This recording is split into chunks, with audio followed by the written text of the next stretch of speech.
آئیے کتاب رحمت سورہ الکہف اٹھائیں۔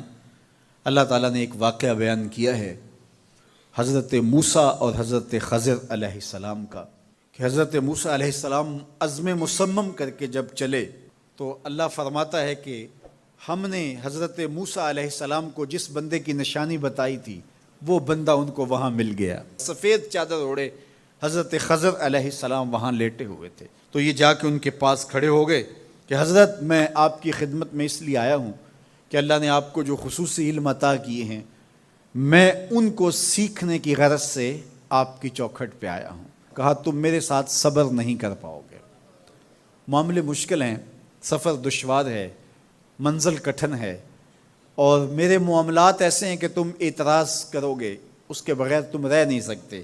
حضرت موسیٰ علیہ السلام نے کہا اگر اللہ نے چاہا تو آپ دیکھیں گے میں صبر کروں گا اور آپ کے کسی حکم کی کسی کام کی میں نافرمانی نہیں کروں گا، کسی کام کا انکار نہیں کروں گا۔ کہا کہ اچھا شرط یہ ہے کہ جو میں کروں اس پر تم اعتراض نہیں کرو گے، سوال نہیں کرو گے، یہاں تک کہ میں خود ہی نہ بتاؤں۔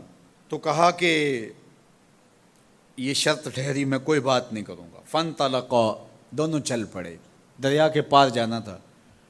جو کشتی کا مالک تھا، کشتی بان تھا، وہ حضرت خضر علیہ السلام کو جانتا تھا تو اس نے کرایہ بھی نہیں لیا، لیکن جب کشتی پر سوار ہوئے تو عصا مار کے حضرت خضر علیہ السلام نے کشتی کا ایک پھٹا توڑ دیا۔ تو بے ساختہ حضرت موسیٰ علیہ السلام نے کہا آپ نے پھٹا توڑ دیا، یہ سارے ڈوب جائے؟ کہا میں نے کہا تھا نا تم میرے کاموں پہ صبر نہیں کر پاؤ گے۔ تو حضرت موسیٰ کو یاد آیا، کہا میں بھول گیا تھا، اس پر مواخذہ نہ کیجیے۔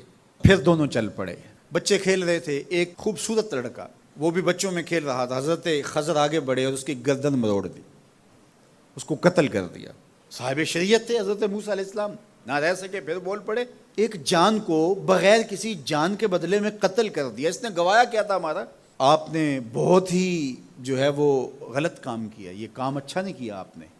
کہا میں نے کہا نہیں تھا کہ تم میرے ساتھ صبر نہیں کر پاؤ گے۔ کہا ایک موقع اور دے دیجئے، اب اگر میں نے کوئی اعتراض اٹھایا تو پھر دوبارہ مجھے آپ اپنی صحبت میں نہ رکھیے، عذر تمام ہو جائے گا۔ پھر دونوں چل پڑے، یہاں تک کہ ایک بستی میں دونوں آئے تو آپ نے بستی والوں سے کہا کہ ہم مہمان ہیں، آپ ہماری مہمان نوازی کیجیے، کھانا کھلائیے۔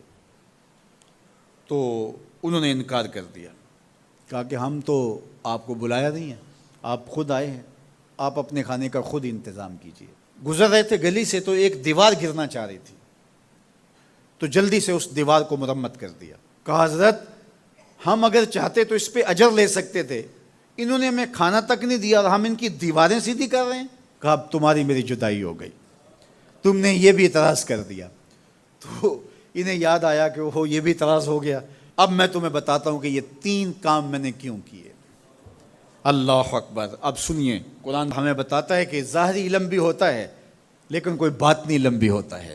کہا وہ پہلی بات کشتی والی سنو، یہ 2 مسکین بچوں کی کشتی تھی، ان کے گھر کا چولہا اس کی کمائی سے جلتا تھا۔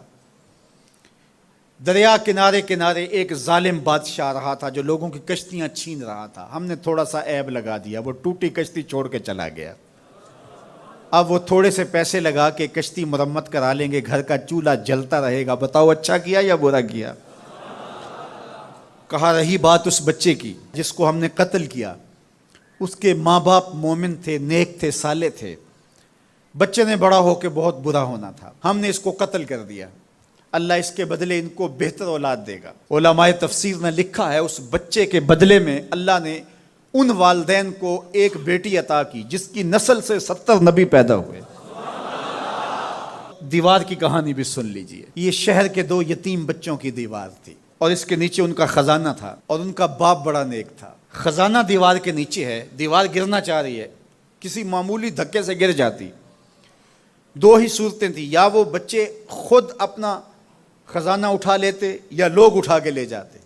لوگ اٹھا کے لے جاتے پھر بھی ہاتھ میں کچھ نہ آیا، اور اگر وہ خود اٹھا لیتے تو بچے ہیں، بچپنے کی وجہ سے وہ اس کو اڑا دیتے۔ تو ہم نے اس کے اوپر دیوار کھڑی کر دی، جب تک وہ اس قابل نہیں ہو جاتے کہ یہ خزانہ نکال کے اس کو صحیح مصرف پہ لگا سکیں، اتنی دیر تک دیوار گرے گی نہیں۔ اللہ اکبر، وہ کسی وجہ سے دیوار قائم رہے گی، اور جب وہ اس عمر کو پہنچ جائیں گے جس عمر میں وہ اس خزانے کو سنبھال سکیں گے، تو پھر دیوار خود بخود گر جائے گی اور یہ خزانہ نکال کر کے اپنے کام پہ لے آئیں گے۔ میں جب پہلی مرتبہ اس کو جو ہے وہ غور کے ساتھ تلاوت کیا تو مجھے یہ لگا کہ اس کا انطباق پاکستان کے حالات پہ بھی ہو سکتا ہے، اس لیے کہ یہ بھی یتیموں کا سرمایہ ہے۔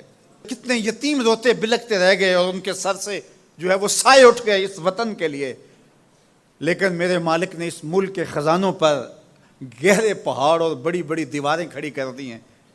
جب تک یہ قوم بلوغت تک نہیں پہنچے گی اتنی دیر تک وہ خزانے ظاہر نہیں ہوں گے، اور جب یہ قوم اپنی بلوغت تک پہنچے گی، شعوری بلوغت، فکری بلوغت، علمی بلوغت، اور رب سے جو وعدہ کیا تھا پاکستان کا مطلب کیا، لا الہ الا اللہ، جب اس بلوغت تک یہ پہنچ جائے گی، اس وعدے کی تکمیل ہوگی، پھر رب دیوار ہٹا دے گا اور پاکستان کو اللہ اتنے خزانے دے گا اور پاکستان ایسا مالا مال ہوگا دنیا دیکھنے آئے گی انشاءاللہ۔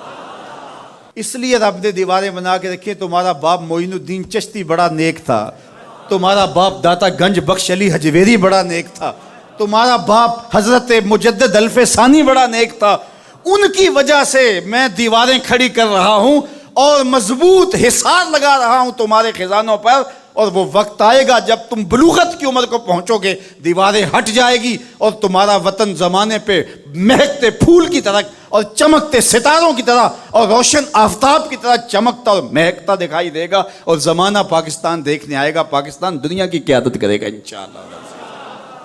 تو کہا یہ تعویل ہے ان باتوں کی جو باتیں میرے رب نے مجھے بتائی، اور یہ میں نے اپنی مرضی سے نہیں کہیں، اور جو میں نے کیا اپنی مرضی سے نہیں کیا۔ تو یہ باطنی باتیں ہیں، شاید یہ باطنی باتوں کے جوش میں یہ بات بھی میں کر گیا۔ وہ کیا کسی نے کہا تھا کہ بھری محفل میں ایک راز کی بات کہہ دی، بڑا بے ادب ہوں سزا